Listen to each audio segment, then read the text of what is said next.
마귀의 전략과 목적은 예전이나 지금이나 2000년 전이나 지금이나 동일합니다. 예수님 당시이든 오늘 우리의 삶에서든 가짜 성전을 중심으로 그 가짜 성전의 또아리를 틀고 있는 그 마귀가 우리 삶 속에서 역사하는 어떤 영적인 공격은 동일합니다. 하나님의 새 성전을 세우라고 부름받은 예수님과 그 예수님을 머리로 한 몸을 이루어서 하나님의 그 성전을 세우라고 부름받은 하나님의 종들을 넘어뜨리고 얼어붙게 만들고 낙심하게 만들고 그 자리에서 도망치게 만드는 공격 무기가 예수님 당시나 지금이나 동일하다는 거예요. 그게 뭐냐면요, 우리가 무자격자라고 비난하는 거예요. 자격이 없다는 거, 우리에게. 그렇게 할 만한 권위가 없다는 거예요. 엄마든 목사든 누구든. 주님의 일을 하려고 할 때마다 나를 무자격자라고 비난하고 정죄하고 모함하는 거예요. 나는 그렇게 할 만한 영적인 권위를 받은 적이 없다고, 하나님의 종이 아니라 사람의 종이라고 우리 스스로 착각하게 만들고, 우리 스스로 나를 그렇게 생각하게 만들고, 그래서 나를 위축시키고 절망하게 만드는 것이 마귀의 전략이라는 거예요. 내 삶에, 저와 여러분의 삶에, 우리 가정에, 우리 교회에 안팎에 견고하게 세워놓은 자기의 그 가짜 성전이 무너지지 못하도록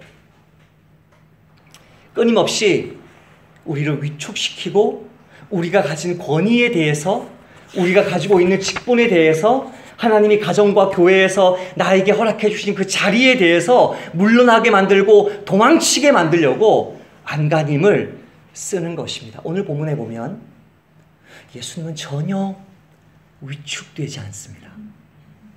전혀 그들의 공격에 도망치지 않습니다.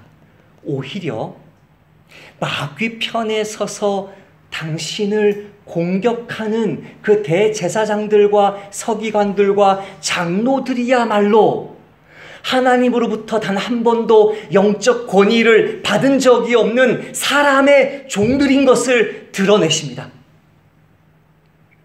자기를 영적으로 공격하는 그들이 바로 거짓의 아비인 마귀의 자식들이 가지고 있는 모든 모습들을 다 가지고 있는 그 실체를 폭로하십니다. 그래서 이것을 지켜보던 그분 주변의 제자들에게, 오늘 본문을 읽는 저와 여러분들에게 과연 나는 무슨 권위로 지난 한 주를 살았고 앞으로를 살 것인지, 과연 무슨 권위로 내 삶과 사역과 하나님이 나에게 맡겨주신 일들을 내가 감당하고 있는지를 주님이 우리에게 묻습니다. 자문하게 만듭니다. 나는 과연 하나님의 종인가? 아니면 나는 세상의 사람의 종인가를 자문하게 만드십니다. 그것이 오늘 본문의 이슈입니다. 하나님이 주신 참된 영적인 권위, 하나님이 주신 진짜 권위, 하나님의 종이 소유한 진짜 영적 권위의 첫 번째 특징은 이것입니다. 사람에게서 나온 가짜 권위는 머릿수로 밀어붙이지만 하나님에게서 나온 진짜 권위는요, 한 사람으로도 충분합니다. 오늘 본문이 27절로 시작하는데요, 27절, 28절, 29절, 30절에서 이 사람들이 지금 어떤 태도를 보이는지 한번 잘 보세요. 27절 말씀만 제가 한번 읽어볼게요. 그들이 다시 예루살렘에 들어가니라. 예수께서 성전에서 거니실 때에 대제사장들과 서기관들과 장로들이 나와 이르되, 대제사장 한 사람만 나와도 되지 않나요? 서기관들만 와도 되지 않나요? 마가복음 초기 우리가 보았던 것처럼 백성들의 지도자들인 장로들만 나와도 되는 것 아닌가요? 대제사장들과 서기관들과 장로들이 우르르 몰려와서 예수님을 위협합니다. 예수님에게 압박을 가합니다. 사도행전에 보면 동일한 모습이 나오는데요. 요한과 베드로를 딱 세워놓고 이렇게 말합니다. 그들이 베드로와 요한이 담대하게 말함을 보고 명하여 공회에서 나가라고 하고 서로 의논하여 이르되 이것이 민간에 더 퍼지지 못하게 그들을 위협하여 그들을 불러 경고하여 엄청난 규모의 숫자를 가지고 한 사람을 혹은 두 사람을 위협하고 경고하면서 밀어붙입니다. 자기들이 다수라는 것이죠. 자기들의 머릿수가 많다는 것이죠. 자기들이 가지고 있는 기독권이 더 크다는 것이죠. 그들이 몰려와서 예수님에게 뭐라고 말합니까? 무슨 권위로 이런 일을 하느냐? 누가 이런 할 일을 권위를 주었느냐? 대답해라, 말해봐라. 압박을 가하는 것입니다. 예수님을 둘러싸놓고. 근데 오늘 본문이 어떻게 역전되는지 한번 보세요. 29절 말씀 제가 읽어볼게요.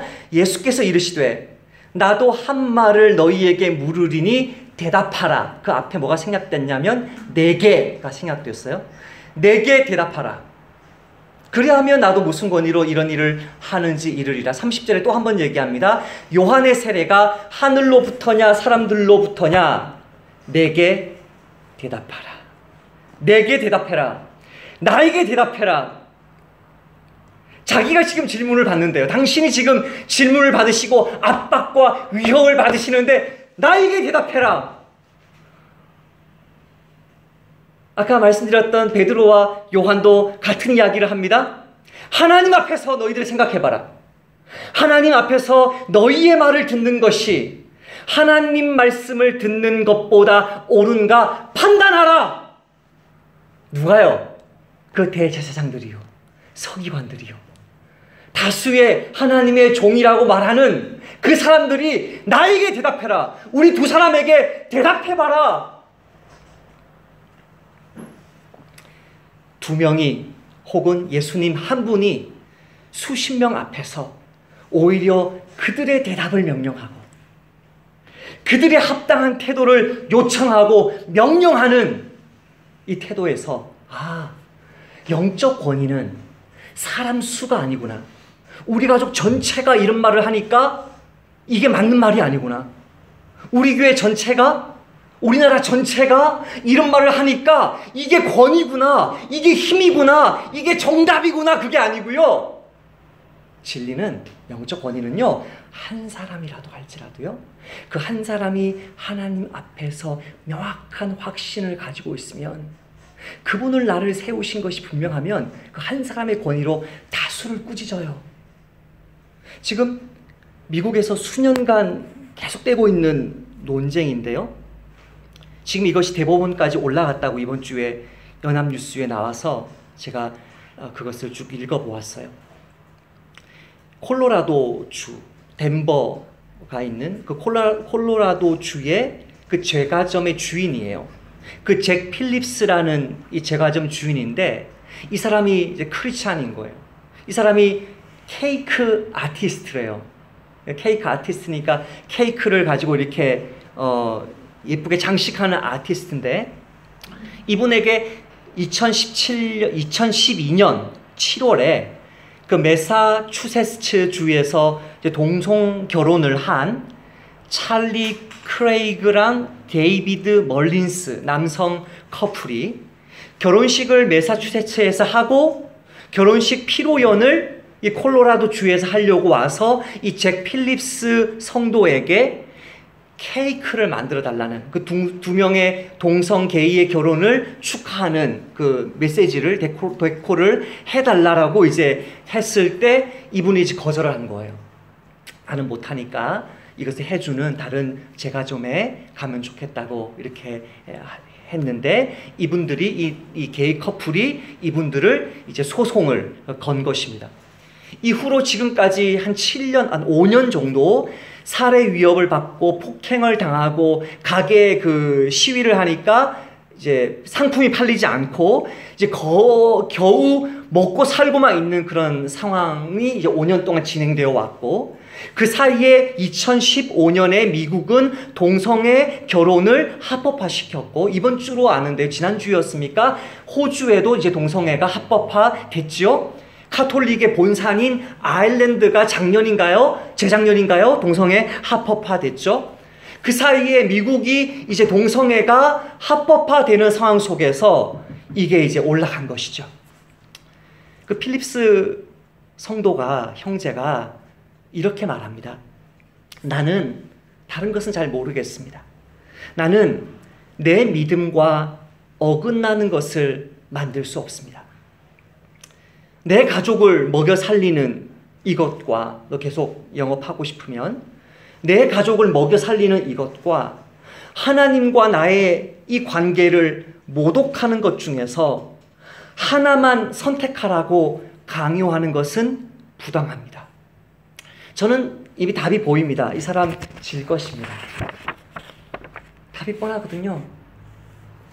오바마가 세운 그 마지막 캐스팅 보트를 진 9명 중에 1명이 그 동성애 찬성론자이기 때문에 시간 문제라는 것을 알고 있습니다. 그렇다면 이 다수가 가지고 있는, 미국의 그 다수가 가지고 있는 이 가치가 옳은 것입니까? 그것은 전혀 다른 문제입니다. 주님이 우리를 부르실 때는 절대 다수 속에서 부르지 않습니다. 주님이 우리를 부르실 때는 단독자로 우리를 부릅니다. 저는 이 말씀을 묵상하면서 그 최춘선 할아버지? 옛날에 맨발의 성자 그 할아버지가 제가 생각이 났는데, 그 할아버지 다큐를 제가 예전에 한국의 교역자로 있었을 때 봤던 기억이 나는데, 그분이 항상 입으로 소명은 각자입니다. 부르심은 각자입니다. 나는 이렇게 부름 받았습니다. 나는 맨발의 미치왕이라고 말할지라도 나는 이렇게 복음을 전하라고 부름 받았기 때문에 이것을 하지 않을 수 없습니다라고 막 말을 했던 것이 제가 기억이 났는데요. 그 자료를 제가 찾지는 못했어요. 근데 이번 주에 제가 읽었던 책 속에서 각자의 부르심에 관한 그 보네포 목사님의 책을 지하철에서 읽으면서, 이것이 오늘 본문에 관계되는 것이고 여러분과 나누라는 말씀이구나 라고 제가 생각을 했습니다. 보네포 목사님이 제자직은 개인이다, 주님은 한 명 한 명을 부른다고 얘기하시면서 이 말씀을 읽었습니다. 무릇 내게 오는 자가 자기 부모와 처자와, 처자식이니까 남편과 아내도 해당됩니다. 부모와 처자와 형제와 자매와 더더욱 자기 목숨까지 미워하지 않으면 능히 내 제자가 되지 못하고라는 이 말씀을 딱 쓰고 나서 이렇게 한 문단의 글을 씁니다. 나를 따르라는 예수의 부름은 제자를 개체로 만든다. 개체로. 굉장히 부부들에게 죄송하지만 심지어 부부 속에서도 개체로 만든다는 거예요. 원하든 원하지 않든 그는 스스로 결단해야 된다. 홀로 결단해야 된다. 개체가 되기를 원하는 것은 자신의 선택이 아니다. 나의 부모와 다른 결정을 하고 나의 아내와 나의 남편과 다른 결정을 하는 것, 그것이 나의 선택이 아니다. 그리스도가 부름을 받은 자를 개체로 만드신다. 모든 사람은 홀로 부름을 받는다. 그는 홀로 따라가야 한다. 이처럼 홀몸이 되는 것이 두려운 나머지 인간은 자기 주위의 사람과 사물에 보호받기를 원한다. 인간은 갑자기 자신의 온갖 책임을 둘러대며 거기에 온통 매달린다. 저 사람들 보세요. 저 사람도 그렇게 살잖아요. 그는 이런 구실 아래 결단을 내리기를 원한다. 그러나 그는 예수를 홀로 대면하기를 원하지 않으며 오직 예수님만 바라보고 결단하기를 꺼린다. 그러나 부모나 처자, 민족이나 역사도 이 순간에는 부름을 받은 그 사람을 숨겨주지 못한다. 그리스도는 인간을 고독하게 만드시기를 원한다. 인간은 자신을 부르신 분 밖에는 아무것도 쳐다보아서는 안 된다. 예수의 부름 가운데서 인간이 살고 있는 자연적인 조건들은 이미 다 단절되고 말았다. 예수를 따르는 자가 그렇게 선택한 것이 아니라 그리스도 자신이 부름을 통해 이미 그렇게 우리를 만드신 것이다. 그리스도는 인간을 세상적인 인연과 끊으셨고 자기 자신과 묶으셨다. 만일 이미 일어난 단절을 깨닫고 인정하지 않는다면, 주님 우리를 불렀을 때 이미 주님은 다 단절시켰다는 거예요. 그거를 인정하고 깨닫고 주님을 따라 나서지 않는다면 아무도 그리스도를 따를 수 없다. 이것은 외골수의 성격 문제가 아니다. 고집스러운 생활의 변덕이 아니라 그리스도 자신이 바로 이러한 단절을 만드신다. 개체라는 거, 개체. 부모조차도 개체라는 거예요. 영적 권위는 사람의 머릿수로 오지 않습니다. 저는 그 얘기 너무너무 많이 들었거든요. 대형교회 문제 터질 때마다.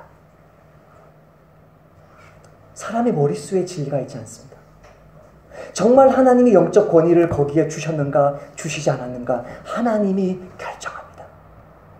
그 한 분 하나님의 부르심 앞에 그분이 나를 이 길로 가라고 하시면 세상 만물이 반대해도 가는 것입니다. 결국은 주변 사람들이 이해하겠죠. 남편이 이해하겠죠. 아내가 이해하겠죠. 부모가 이해하겠죠. 예수님이 그랬던 것처럼.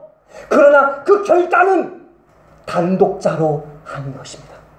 그것이 바로 하나님이 주신 영적 권위의 첫 번째 특징이라는 것입니다. 한 사람으로 충분하다는 것입니다. 두 번째로, 사람에게서 나온 가짜 권위는 서로 말을 맞추고 행동을 맞추지만, 하나님에게서 나온 진짜 권위는 하나님 한 분의 의견만을 물어봅니다. 31절 말씀을 한번 볼까요? 31절 말씀 보면 굉장히 신사적으로 오해할 수 있는 태도가 나오는데요. 제가 한번 읽어볼게요. 그들이 서로 의논하되, 디아로기조마이, 헬라어로 다이알로그랑 똑같죠? 단어가. 서로 의논하되 이르되 만일 하늘로부터라 하면 어찌하여 그를 믿지 아니하였느냐 할 것이니 그러면 사람으로부터라 할까 하였으나, 서로 의논합니다. 여러분, 부부가 의논하는 것 옳습니다. 그렇죠? 부모와 자식의 의논하는 것 옳습니다.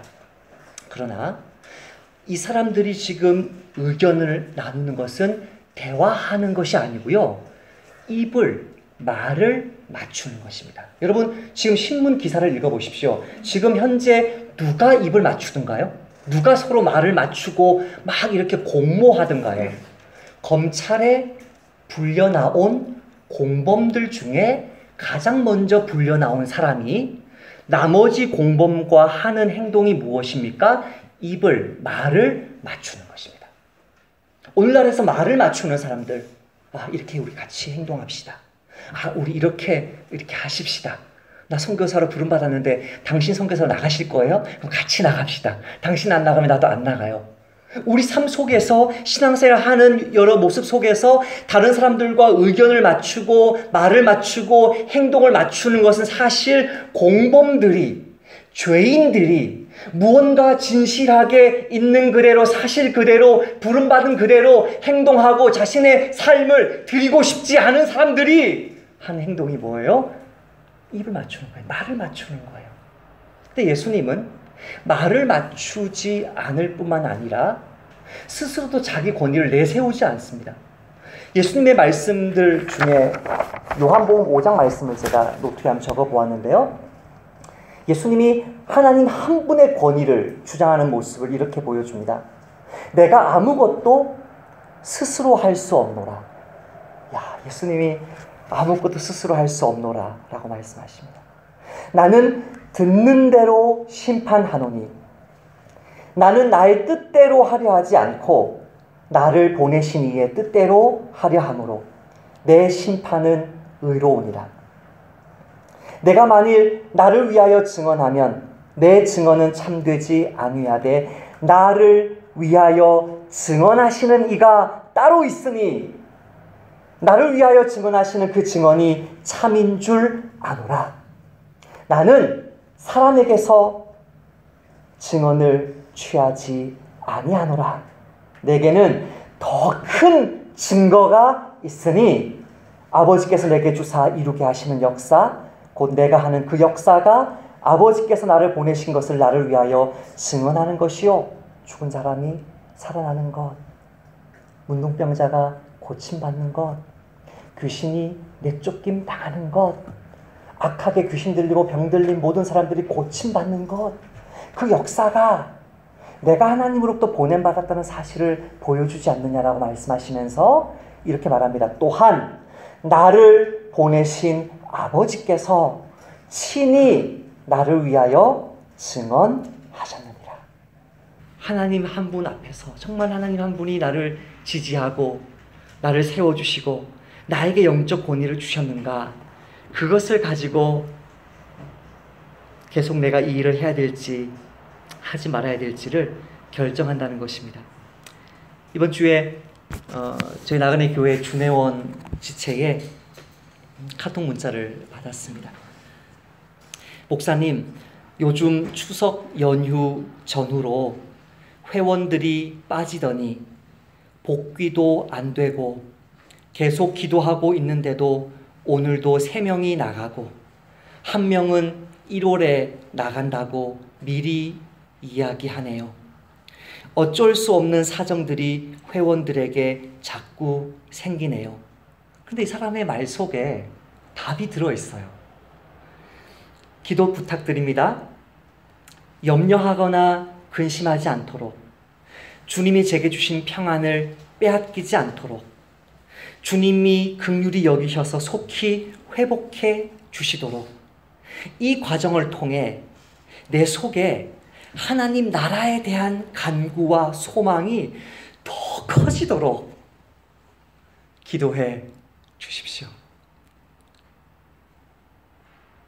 자기 영업하는 그 레슨하는 사람들이 자꾸 빠져나가니까 이 가게 새도 운영하지 못하는 이 위기 속에서 빨리 뭐 돈 벌게 해주세요, 뭐 사람들 몰려오게 해주세요, 그게 아니고 이 낮아짐의 과정 속에서 긍휼을 더해 주시고 하나님 나라에 대한 그 간구만 더 커지게 해달라고 기도하는 것이죠.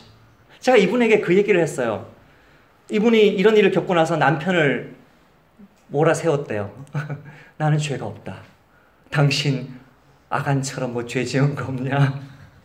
왜 지금 손님이 줄고 지금 우리가 지금 당신 솔직히 말해라. 남편이 없다고 했는데 그걸 3번을 남편을 죄 없냐 혹시 이렇게 물어봤다고 해요. 제가 제 얘기 해드렸어요. 아니 저도 특별하게 죄는 많겠지만 당장 아간처럼 그런 죄가 없는 것 같은데 경찰이라고 하나님이 제주도 1명 빼가시고 2명 저기 태국으로 3, 4년 빼가시고 1분 남편 따라서 빼가시고 1분은 또 제가 카톡에 올려놓은 그 슬기로운 깜빵 생활 막내 작가로 주일이 언제인지도 모르게 사람을 잡아가버리고 자기 아들의 이혼 위기 속에 격주로 지방에 내려가는 집사님이 생겨버리고 지금 나도 힘들다. 그러나 이 상황 속에서 나는 아무런 낙심이 안 된다. 내가 어떤 주 앞에서 잘못하고 뭘 해가지고 징계하는 것이라면 내가 죄 지은 걸 회개하면 되지만 하나님이 이 속에서 무엇을 하시겠냐? 나를 부르신 것이 분명하면 그 길 가는 거 아니냐? 그 얘기를 해주면서 함께 나눴어요. 어떤 일들이 일어나고 있는 것이죠? 하나님이 우리를 나그네 교회로 부르시고 나를 목사로 부르신 것이 15명이냐 20명이냐 그 차이로 좌우되는 것인가요? 그렇지 않아요. 하나님이 나를 불러주셨는가? 그분이 나를 통해서 하나님의 일을 하고 계신가? 그분이 나를 통해서 심지어 그것이 오늘까지라도 오늘까지 말씀 부끄러움 없이 잘 전하고 다음 주는 강단에 설 수 없을지라도 하나님의 그 부르심만으로 나는 충분한 사람인가? 세례 요한이 이런 고백을 합니다. 요한이 대답하되 만일 하늘에서 주신 바 아니면 사람이 아무것도 받을 수 없느니라. 이게 무슨 말이냐면 그 앞절에서 세례 요한 선생님의 제자들이 전부 다 예수 선생님에게로 가버리고 있는데요. 저기가 지금 대형 교회가 되고 있고 세례요한 선생님에게는 아무도 오지 않고 있는데요 라고 얘기한 거예요. 세례요한이 이렇게 말하는 거예요. 세례요한이 대답하여 이르되 만일 하늘에서 주신 바가 아니면 사람이 아무것도 받을 수 없느니라.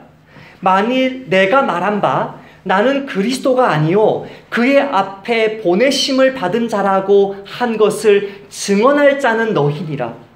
신부를 취하는 자는 신랑이나 서서 신랑의 음성을 듣는 친구가 크게 기뻐하나니 나는 이러한 기쁨으로 충만하였노라. 그는 흥하여야 하겠고 나는 쇠하여야 하리라. 여러분, 여러분이 하나님 앞에 가정주부로, 엄마로, 교회 성도로, 목사로 부름받은 그 부르심이 이걸로 끝이다. 감사한 거 아닌가요? 기쁜 거 아닌가요? 아니, 모든 사람이 마찬가지란 말이죠. 하나님이 나를 향한 부르심이, 하나님이 나에게 허락해 주신 예수님 드높이고 예수님 높이는 이 사명이 여기까지라고 주님이 말한다면 그걸로 감사하고 기쁜 것 아닌가요? 하나님 한 분이 나에게 영적 권위를 주셨다면 나와 함께 말을 맞추어 주고 나와 함께 행동을 맞추어 주는 사람들이 주변에 없을지라도, 심지어 그 사람들의 수가 줄어들지라도 나는 여전히 하나님의 종인 것입니다. 내 자식이, 내 이웃이, 내 형제가 내가 살아가는 하나님의 종으로서 말하는 행동하는 것들을 인정해 주지 않고 나를 좌절시키고 낙심시키고 나를 도와주지 않을지라도 하나님이 나를 세우셨다면 저와 여러분은 하나님의 종인 것입니다. 세 번째로 하나님의 종은요, 하나님에게서 나온 진짜 영적 권위는요, 하나님 한 분 외에 그 누구도 두려워하지 않습니다. 반대로 사람에게서 나온 권위를 가지고 있는 사람들은 군중을 두려워합니다. 이 사람들의 모습을 38절, 39절에 나오는데요. 이 사람들의 특징이 무엇입니까? 33절, 32절부터 나오네요. 32절 말씀, 그리고 12장 12절 말씀을 같이 한번 읽어보십시다. 32절 말씀 시작. 그러면 사람으로부터라 할까 하였으나 모든 사람이 요한을 참 선지자로 여김으로 그들이 백성을 두려워하는지라. 그 앞에 나와 있는 모든 사람, 이 사람들이 바로 백성이거든요. 군중, 무리라고 말하면 되는데요. 군중을 두려워하는 거예요. 백성을 두려워하는 거예요. 내 주변 사람들이 나를 어떻게 볼까? 그것을 두려워하는 거예요. 마가복음 12장 12절도 같이 읽어볼까요? 시작. 그들이 예수의 이 비유가 자기들을 가리켜 말씀하심인 줄 알고 잡고자 하되 무리를 두려워하여 예수를 두고 가니라. 무리를 두려워해요. 제이시 라일이 이런 굉장히 무서운 말을 했는데요. 그리스도인들은 목사들을 교황으로 받들어서는 안 되며 또한 전혀 오류를 범하지 않는 자들로 간주해서도 안 된다.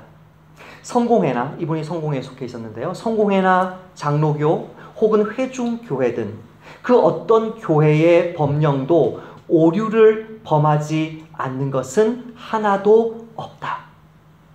유대의 대제사장들과 장로들뿐만 아니라 기껏해야 혈과 육일 뿐인 주교와 사제 그리고 목사들도 교리와 행실에 있어서 역시 오류를 범하고 있다. 그러므로 그들의 행동과 가르침은 항상 하나님의 말씀으로 시험받아야 한다.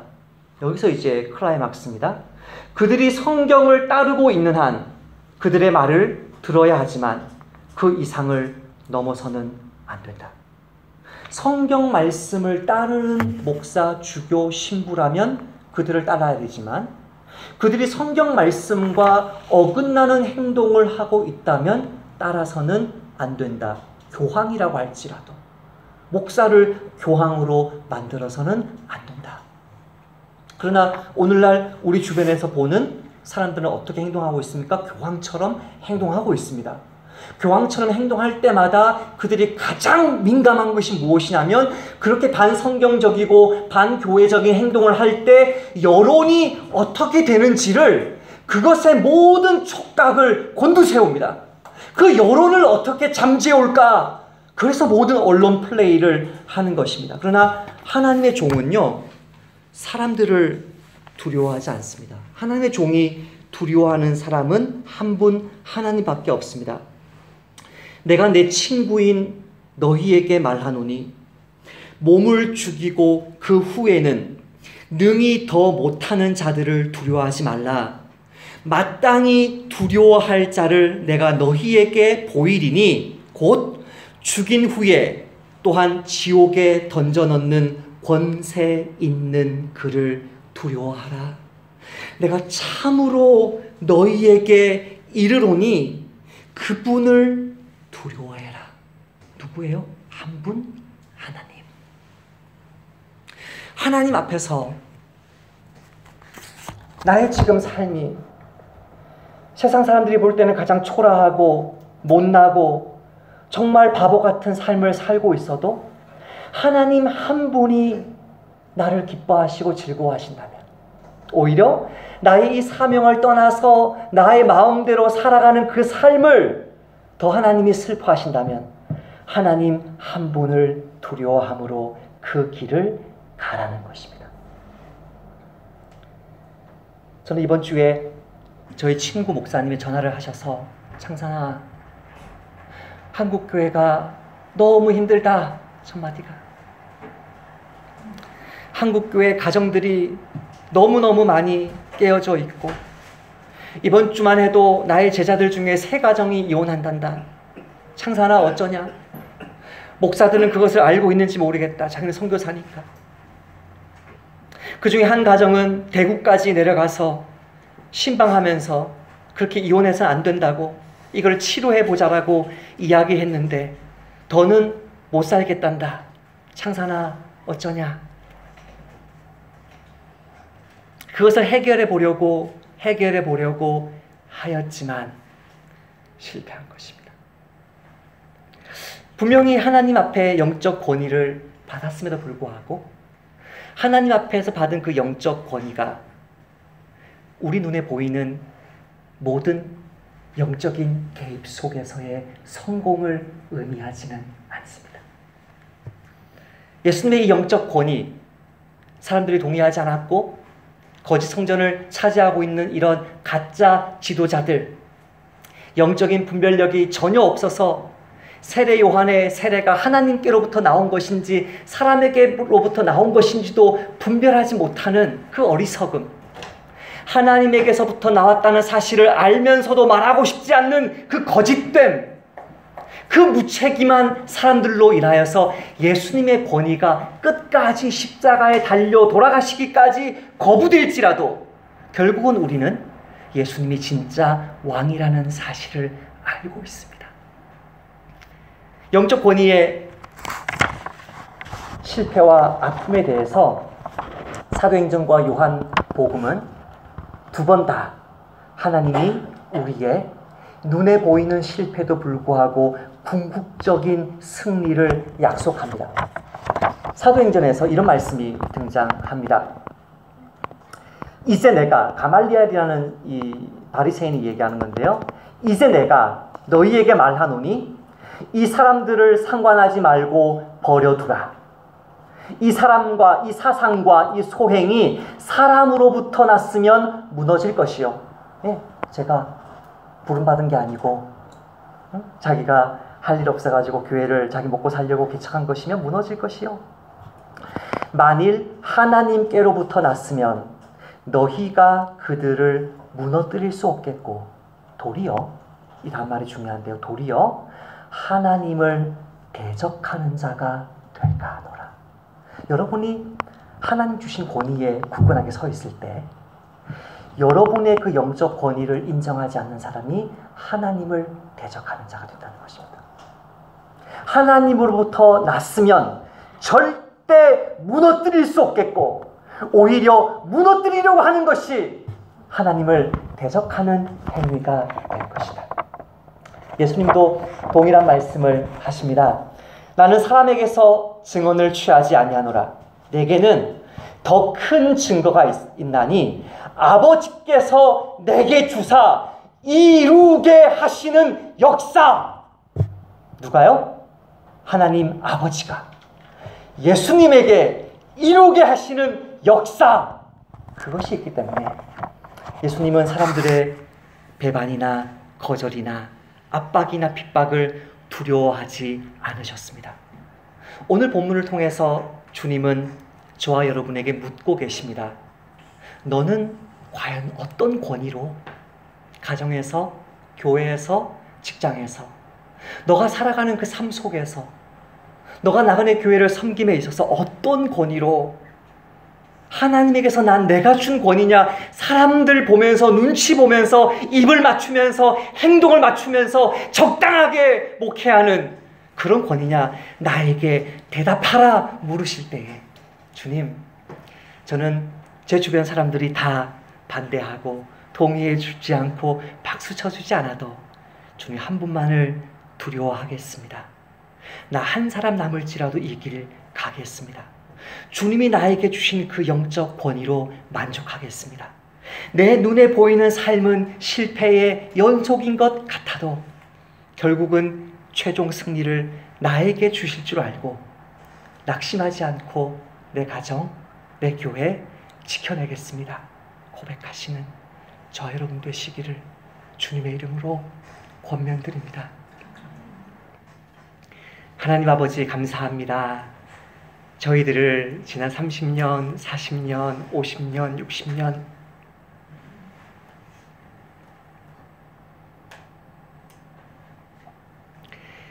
그 많은 인생의 위기와 아픔과 절망 속에서도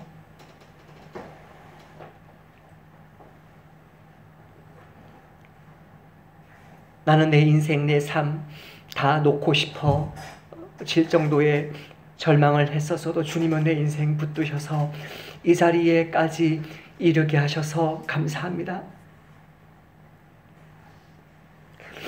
마귀의 공격은 2000년 전에 예수님을 향해서나 사도행전의 사도들을 향해서나 오늘날 주님의 참된 성전을 세우기 위해 살아가는 우리들에게나 그 전략이 또 그 목적이 동일한 것을 알게 되었습니다. 주변의 환경이 힘들 때마다, 사람들이 우리를 거절할 때마다, 사람들이 우리를 함부로 대할 때마다 너는 자격 없어, 당장 그만둬, 너가 어떻게 그 사람을 변화시킨단 말이야. 우리에게 영적 권위가 없음을 거짓말로 속이고 압력을 가하는 그 마귀의 전략에 속지 않게 하시고, 그래서 결국은 물러서게 만들고 얼어붙게 만들고 포기하게 만들고 주님 주신 사명에서 도망치게 만드는 그 결과가 일어나지 않을 것을 우리는 믿습니다. 내 눈에 보이는 상황은 사람들의 머릿수로, 행동을 서로 맞추는 것으로, 군중에 대한 두려움과 사람들에 대해서 눈치를 보면서 여론을, 주변을 살피는 것으로 그렇게 거짓된 모습으로 나아갈지라도 저는 끝까지 예수님이 주장하시고 예수님이 붙드시고 사도들이 아름답게 열매 맺어 이 세상의 주의 몸된 교회를 세워나갔던 참 영적 권위를 가진 하나님의 종으로 살겠습니다. 하나님, 2017년 한 해 우리 가정과 직장과 교회를 아름답게 마무리시켜 주시고 2018년 한 해 하나님 앞에서 부끄러움이 없는 주의 종으로 우리 가정과 교회를, 우리의 직장과 이웃과 형제를 살려내는 형제 자매들 되도록 복내려 주옵소서. 예수님의 이름으로 기도하옵나이다. 아멘.